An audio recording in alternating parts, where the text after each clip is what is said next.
안녕하십니까. MBN 시사 스페셜 김만음입니다. 최근 여당의 목소리는 언론에 별로 전해지지 않고 있습니다. 이게 지지도도 높고 단합이 잘 돼서 분란이 없기 때문이라는 주장도 있고요. 적극적인 역할이 없는 게 아니냐라는 비판적인 해석도 있습니다. 반면에 야당들은 시끄럽습니다. 개혁, 통합, 연대 등의 구호는 나오지만 현실은 당내 갈등입니다. 개혁이나 지지 확대를 위한 진통인지 민심을 담지 못한 권력 투쟁에 그치고 말지 이후의 행보에 따라 달라질 수도 있을 겁니다. 6분의 패널과 함께 분석하고 토론해 보겠습니다. 한 분씩 소개해 드리겠습니다. 윤영걸 전 매경닷컴 대표입니다. 어제 토요일 날 저녁에 천둥치고 번개치고 날씨가 굉장히 안 좋았습니다. 그래서 저는 그 날씨를 보고 거기서 정치적인 메시지를 생각했습니다. 네. 과거 그 천둥 번개치는 건 과거 정권은 왜 저 반성하지 않고 의리가 없냐. 박근혜 전 대통령 측근들이 재판할 때 변호인이 그러는데 한 사람도 증언 요청해도 한 사람도 나온 적이 없답니다. 왜 이렇게 의리가 없냐는 질타. 예. 그리고 지금 문재인 정권에 대해서는 며느리가 시어머니랑 싸우고 미워하다가 시어머니를 어느새 닮아버린 적폐청산을 외치다가 너무 닮아버린 그런 거 좀 하지 말아라. 예. 용서와 화합 그리고 미래가 우리가 갈 길이다. 저는 하늘에서 절규하는 소리로 들렸습니다. 예. 시원하게 긁어드리겠습니다. 예. 천둥 번개와 더불어 상당히 강한 메시지를 오늘 시작부터 해주셨습니다. 김능구 폴리뉴스 대표입니다. 예, 이제 한 해가 마감되고 있습니다. 2017년은 정치 변혁의 한 해입니다. 국민이 바라는 적폐청산과 새로운 대한민국, 여야 협치로서 이루어질 것을 기대합니다. 폴리뉴스 김능구 대표입니다. 네. 장윤선 정치전문기자입니다. 네. 요새 김장철입니다. 어머님들께서 아마 주말 내내 김장하시느라고 너무 수고하셨을 것 같은데요. 수고하신 어머님들께 우선 박수를 좀 보내드리고요. 예. 이제 좀 편안하게 앉으셔서 정치 세상 돌아가는 얘기 지금부터 이슈파이터 장윤선이 맛있게 맛깔나게 챙겨드리겠습니다. 맛있는 정치 지금부터 시작하겠습니다. 예. 김현성 민주연구원 부원장입니다. 예, 많은 국민들이 걱정하셨던 수능도 큰 탈 없이 진행됐고요. 사회적 참사법도 오랜만에 국회가 일을 했습니다.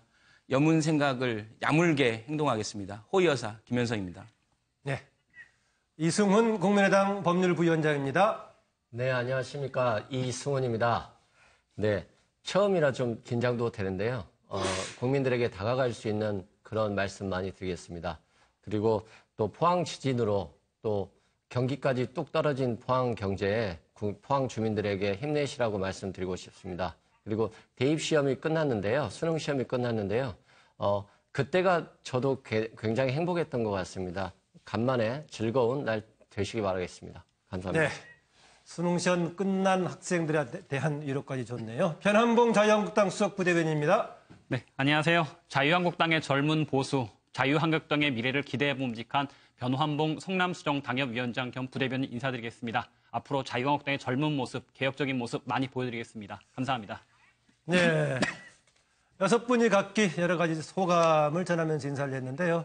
박근혜 전 대통령 내일 재판 일정이 잡혀 있죠. 지난 16일에, 10월 16일이죠. 추가 구속영장이죠. 구속영장 연장이 된 이후에 현재 재판부에 대해서 아주 비판을 하면서 변호인들도 전부 사퇴를 했는데요.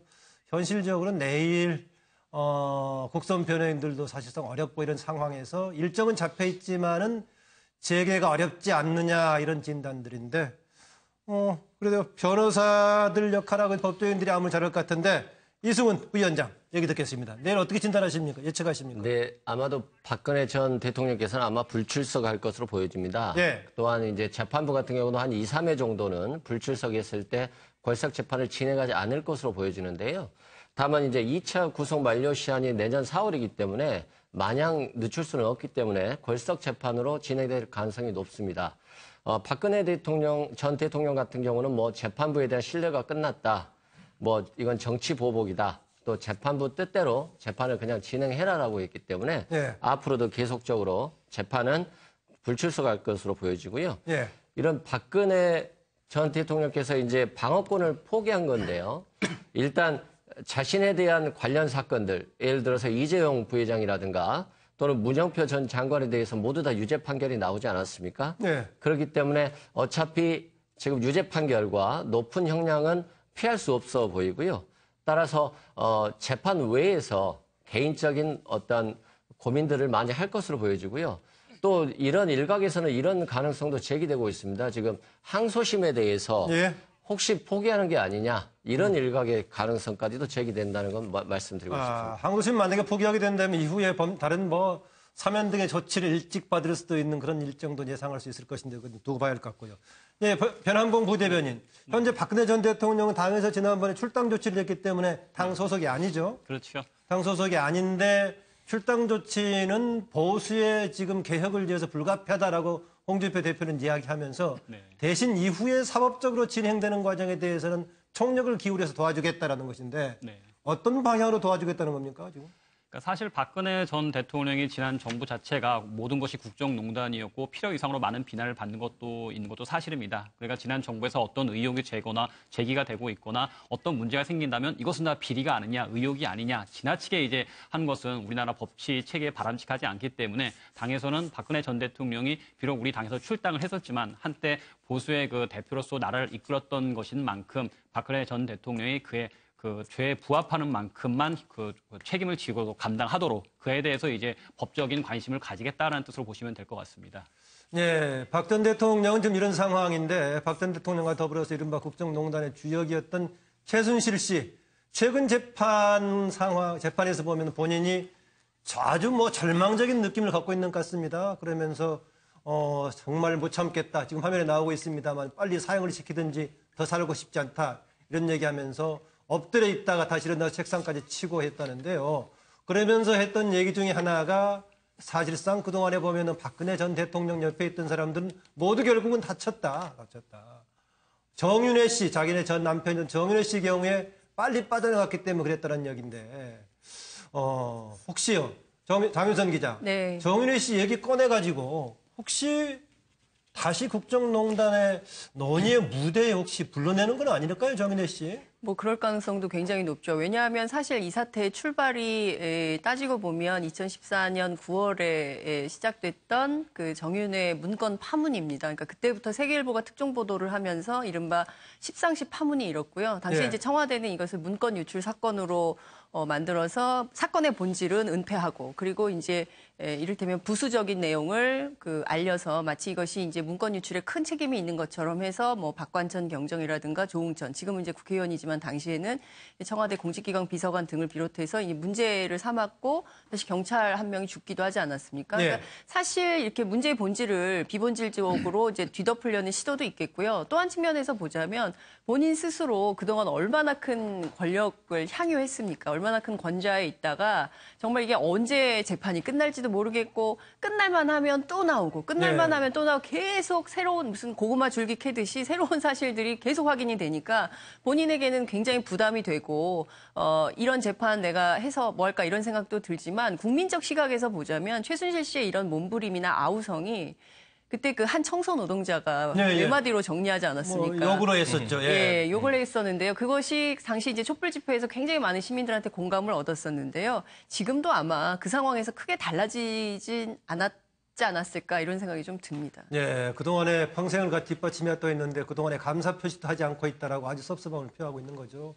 양쪽 다 거의 좀 분위기상으로 절망을 느끼고 있는 것 같은데, 한때 권력의 최고 정점에 있을 때 사실은 이런 상황을 염두에 두면서 다른 사람들의 절망을 조금 이해했더라면은 이런 사태가 좀 벌어지지 않았을 것 같기도 한데요. 윤영걸 대표님, 소감이 어떻습니까?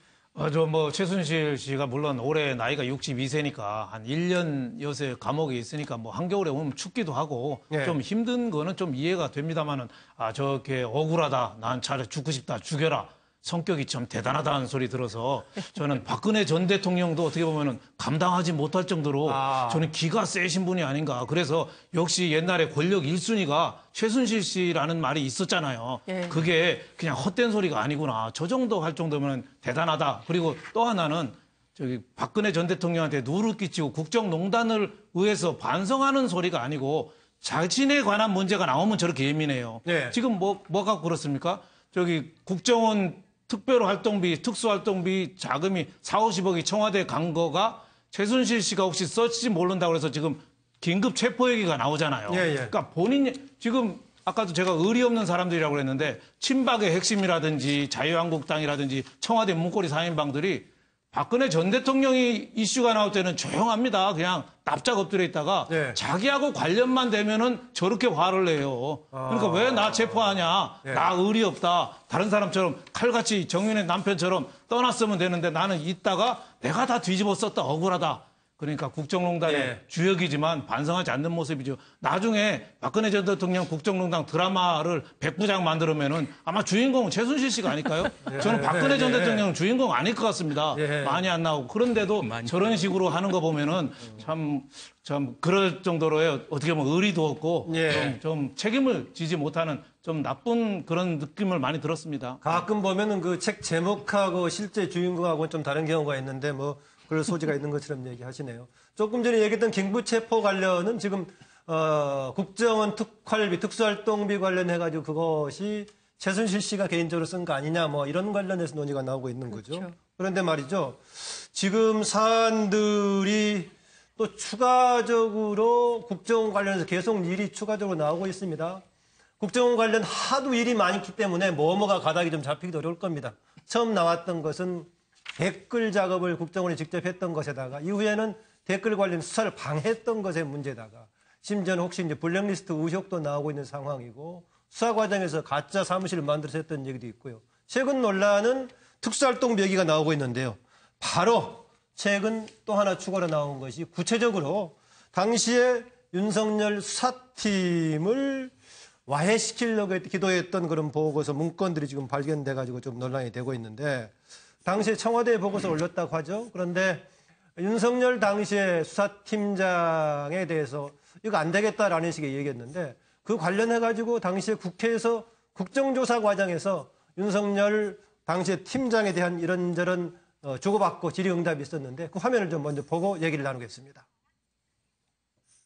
이런 우리 대한민국 검찰 조직을 믿고 우리 국민들이 안심하고 사나 정말 걱정됩니다.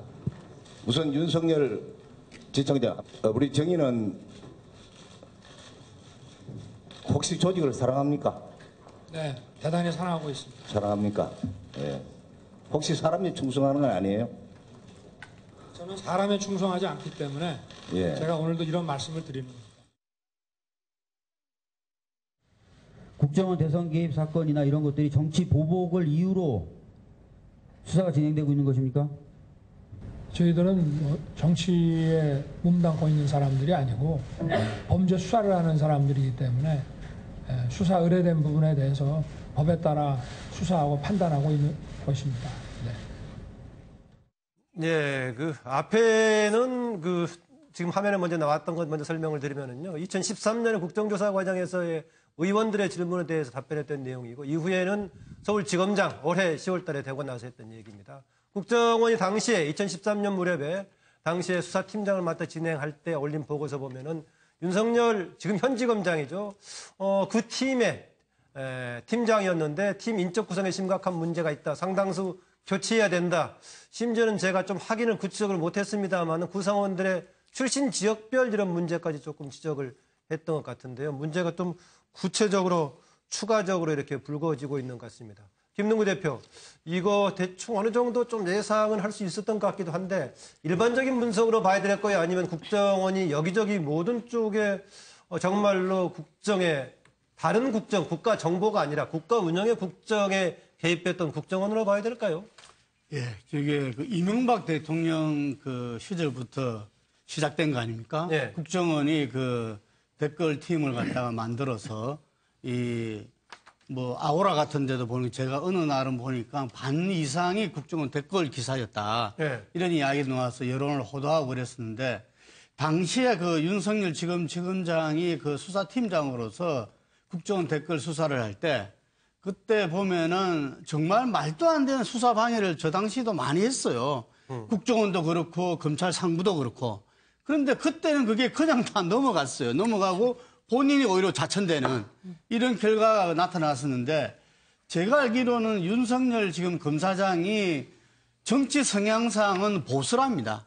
그 주변에 있는 분들이 이야기. 제가 볼 때는 지금 우리나라 보수 세력이 제1야당인 자유한국당을 포함해서 새롭게 거듭나려면은 저는 윤석열 지검장 같은 분의 어떤 지금 활동을 받아들여야 됩니다. 예. 저것이야말로 정말 보수가 가야 될 길을 가는 거 아닙니까? 네. 근데 박근혜 대통령, 전 대통령 같은 경우도 재판을 거부하고 아마 좀 전에 이야기했지만 앞으로 재판을 완전히 거부할 가능성이 높다. 네. 이거는 뭡니까? 헌정 질서를 부인하는 거 아닙니까?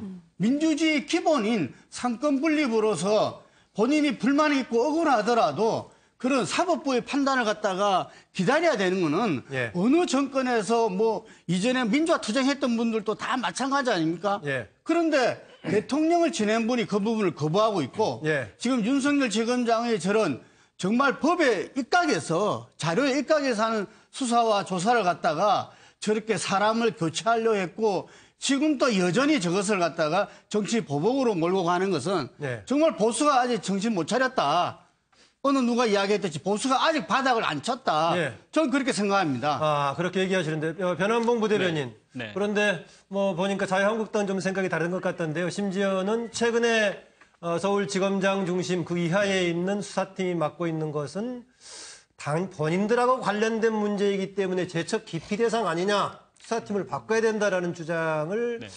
한국당에서 하던데 지금도 그런 입장입니까? 원칙적인 입장, 그러니까 모든 수사는 가치 중립적인 수사가 진행돼야 됩니다. 그러니까 수사라는 것은 결국 칼을 든 사람이 어떤 피의자에 대해서 수사라는 것이기 때문에 어떤 가치를 가지고 수사를 하게 되면 분명히 어느 정도 일방적으로 흐를 수밖에 없습니다. 예. 그러니까 이제 국정원 문건에서 발견했다는 문구라든가 여러 가지 정황상이 있어서 만약 그것이 그 수사라는 담당자들이 지나치게 가치 지향적인 수사를 하거나 약간 편향된 사고를 갖고 있다고 한다면 거기에 대해서는 문제를 제기하고 거기에 대해서 인적 구성에 대해서 우리가 고려를 해봐야 된다. 그러면 저기 지금 화면에 나오고 있는 당시에 네. 올린 보고서가 네. 그 취지가 지금 다른 식으로 적용될 소지가 있어 보입니다. 그러니까 좀 더 이제 내용을 정확히는 봐야겠지만 예. 만약 저 문장 자체를 해석하는 데 있어서 단순히 가치 지향적인 수사에 의구심이 있기 때문에 가치 중립적인 수사를 할 수 있도록 주의를 기울여 달라라고 한다라면 아니겠지만 예. 만약 우리가 지금 얘기하고 있는 것처럼 이것이 정말 좀 뭐 정무감이 부족하니까 어떤 특별한 방향으로 수사를 해야 된다. 그런 식의 노골적인 지시를 또 한다면 물론 문제가 되겠죠. 거기서 네. 당연히 책임을 져야 할 거라고 생각합니다. 국가기관이 사법권을 자신의 임의대로 해석하려고 했었기 때문에. 근데 이제 그 내용을 좀 더 봐야 될 필요는 있을 것이고 지금 마찬가지로 수사가 진행된 상황이 있어서도 이것이 과거의 적폐를 청산을 하고 정말 올바른 방향으로 가치 중립적인 수사가 된다고 한다면 저희도 네. 반대할 여지는 없을 거라고 말씀을 드립니다. 네, 김현성 부원장. 예, 그 가치가 이제 어떤 가치냐, 지킬 만한 가치냐, 이거를 좀 따져보는 것도 중요하다고 보는데요. 저는 이번 그 윤석열 팀을 와해하려고 했던 이 내용은 되게 중요하다고 보는 게 어떤 거냐면 지금 그동안의 국정원장들이 매월 상납을 했다는 게 이미 사실로 밝혀지지 않습니까? 그 상납의 내용이 과연 그러면 무슨 일로 상납했을까라고 보면 이게 대가성이라고 볼 수 있다는 거죠. 그러니까 국정원이 자신의 어떤 조사 과정에서 그 조사를 유리하게 하기 위해서 청와대를 개입했다는 거 아십니까? 그래서 직무 연관성과 대가성 이 두 가지가 뇌물로서의 어떤 그 범죄의 구성 요건이지 않습니까? 네. 그러면 분명히 지금 제가 봤을 때는 이 대가성이 한 부분이다. 본인들의 조사를 완전히 위장된 사무실을 만들어서 그 조사를 받게 하고 그리고 거짓된 뭐 이 보고를 하고 이런 것들이 나온 건데 이 정도면 저는 국정원 자체가 왜 있어야 됐는지에 대한 네. 의문들 그리고 그 국정원이 상납했던 돈이 대가성이 충분히 있는 돈이고 뇌물성 돈이다라고 저는 볼 수 있다고 봅니다. 네, 이승훈 변호사. 네, 사람에 충성하지 않는다. 오랜만에 또 듣지만 들어도 좋은 것 같습니다. 그리고 또 바닥을 안 쳤다. 주식도 그러듯이 정치도 뭔가 바닥을 쳐야 되는데 아직도 보수가 깨어날 수 있는 바닥은 치지 않았다. 저 갑자기 끼어드는데 국민의당은 바닥 쳤나요? 네, 국민의당도 이제 얼마나 앞으로 국민에게 진정성 있게 다가갈 수 있느냐. 통합론, 연대론, 바른정당 관련해서요. 네. 거기에 대해서는 의문이 계속하시고요. 있을 변호사님 귀까지 빨개지셨어요. 네, 계속하시고요. 네. 네. 그런데요, 국정원의 그 논리가 참 웃깁니다. 정무 감각이 없다. 그러면은 정무 감각은 뭐죠? 정치권의 눈치를 잘 볼 수 있는 게 정무 감각일까요? 그건 아니라고 생각합니다. 네. 정말로 정치적이지 않고 그 정치에 휘말리지 않고 그대로 수사할 수 있는 것. 그 수사가 결국에는 검찰을 살리는 길이고 박근혜 전 정권을 살리는 길이었는데 결과적으로는 그렇지 못했기 때문에 박근혜 정권이 탄핵이 된 거고요. 또한 그 박근혜 정권이 굳이 자신의 정통성을 살리기 위해서 국정원과 사이버사령부 이런 것까지 동원해서 굳이 불법적으로 지키려 했는지 그리고 그 결과물이 결국 박근혜 정권의 탄핵으로 이어지지 않았는지 좀 아쉬운 부분이고요. 네. 이런 부분은 정말로 다음 정권에서는 결코 받아들여서는 안 되는 유혹을 이겨야 되는 것으로 보고 있습니다. 저기서 정무 감각이 부족한 특수통 출신 검사들 얘기는 어쩌면은 지금 상황에서는 긍정적인 평가할 수 있는 대목이 아닌지 모르겠네요. 저 정무적 감각은 청와대가 뭘 의도하는지 알아채지 못하고 있는 검사랑 그런 얘기 아니겠어요? 그렇습니다. 그렇죠. 네. 눈치 없는 검사는 눈치 없는 네, 장윤선. 그러니까 뭐 저는 이제 변한봉 변호사님 말씀을 조금 좀 이렇게 반론 비슷하게 하고 싶은 게 있는데요. 이제 앞서 이제 가치지향적인 수사 말씀하셨는데 사실에 대한 수사인 거죠. 그러니까 드러난 문건 그리고 확인된 이를테면 발언 사실에 대해서 수사를 하고 있는 것이고 그 사실에 대한 정치적 그리고 또 법률적 책임을 질 수밖에 없는 상황에 보수 진영이 놓여 있는 거다. 그런데 앞서 이제 말씀 주신 것처럼 댓글 수사가 박근혜 정부의 정통성에까지 심대한 영향을 줄 수 있는 지경에 이르렀다. 이런 워딩이 나온다는 거예요, 그 문건에. 그러니까 이것이야말로 진영 논리. 그러니까 우리 진영에 있어서 또 다른 피해가 올 가능성에 대비한 일종의 이제 정치적 모의 혹은 공작 뭐 이런 거에 해당하는 거라고 생각합니다. 이것 자체가 민주주의 근간을 흔들었기 때문에 지금 많은 국민들이 분노하는 것이고 이것에 대한 책임을 지라고 그래서 이명박 전 대통령에 대한 수사도 필요하다고 불가피하다고 주장을 하고 있는 거다. 이런 상황인식이 좀 보수 진영에도 필요하지 않을까 이런 생각이 좀 듭니다. 네, 정무 감각 아까 눈치 없다는 그런 얘기라고 하셨죠. 예, 눈치 있게 청와대 댓글에 대해서 꼭 MB 때 나타났던 거 아닙니까? 네. 그럼 눈치 있게 적당히 해야 되는데 눈치 없는 검찰들이 한 수사를 너무 세게 하니까 그걸 좀 바꿔야 된다. 뭐 그런 그러면은- 국정원 내부 문건이 있는 거죠. 네, 그때 권력의 눈치를 안 봤으면은 지금도 안 볼 가능성이 높을까요? 권력이 바뀌었으니까 또 다시 눈치를 보게 될까요? 어떨까요? 지금은 뭐 안 본다고 가능성이- 우리가 윤석열 뭐 검사장을 많이 네. 믿는 건데, 예. 근데 저는 아까도 뭐 변한봉 수석 대변인이 얘기하셨습니다마는 지금 당사자잖아요. 윤석열 중앙지검장이 당사자니까 그런 점에서는 이 수사를 맡는 데에 대해서는 조금 더 다시 좀 생각해 볼 여지는 있다고 봅니다. 예. 저는 투 트랙으로 봐야 된다고 봐요. 국정원이 과거 잘못한 거는 정치에 국내 정치 개입하니까 여기에는 용서의 여지가 없습니다. 여기서는 엄밀하게 수사하고 끝까지 추적해야 되고 뿌리를 뽑아야 되고 네. 또 하나 중요한 거는 국정원이 흔들려서는 안 되거든요. 국정원 한다고 중앙 서버를 열어가지고 다 열어보면 세외에 우리나라 국정원하고 협조할 데가 어디 있겠습니까? 그리고 예. 요술램프처럼 뚝딱 하면 또 하나 나오고 뚝딱 하면 또 하나 나오고 여기에 대해서는 신속 정확하게 핀셋처럼 정확히 하고 예. 빨리 하고 여기에 대해서는 어느 정도 좀 제한은 좀 있어야 된다. 무궁무진하게 끝까지 이렇게 가는 건 조금 저는 제한은 좀 둬야 된다 이렇게 예, 생각합니다. 뭐 그 지적은 뭐 상당수의 사람들이 하고 있는 것 같습니다. 당연히 철저하게 바닥까지 해야겠지만은 이것을 조금 뭐 빨리 신속하게 하는 게 필요하지 않냐 이런 얘기는 또 공유하고 있는 것 같습니다. 변한봉 수석 부대변인, 변한봉 변호사 이야기가 두 번이나 나와서 본인이 뭐 또 예. 답할 게 있다고. 짧게만 말씀을 드리면은, 그러니까 이제 이 국정원 그 수사에 관련해서 뭐 자유한국당이 이 수사 자체가 잘못된 것이다 막는 입장은 전혀 아닙니다. 이미 자유한국당은 박근혜 전 대통령을 출당을 시켰고 잘못된 점에서 충분히 단절을 해야 된다고 생각하고 있거든요. 만약 박근혜 정부 당시에 대선 댓글 수사에 있어서 그런 식으로 문건에서 정말 그렇게 해석하시는 그대로 정말 수사 방향을 어떻게 조율을 하려고 하고 그 검사들을 입맛에 맞는 사람을 교체하려고 하고 그렇게 검찰 수사권을 임의로 남용하려고 했었다고 한다면 거기서 충분히 처벌은 필요하다, 수사는 필요하다는 입장입니다. 거기에 대한 거고 저희가 거기에 대해서 그쪽 수사가 좀 잘못됐다 그런 입장은 아니라는 점을 말씀을 드립니다. 예. 그동안 우리가 특수통 검사하면은 주로 이제 정치권 관련된 일을 했기 때문에 너무 정권하고 관련된 거 아니냐 했는데 지금 저기에 나왔던 오히려 수사는 좀 긍정적인 평가의 대상이 되는 눈치를 보지 않고 철저하게 수사했던 이런 식으로 긍정적인 해석이 여기까지 있어 보이는데요. 네, 김능구 대표. 예.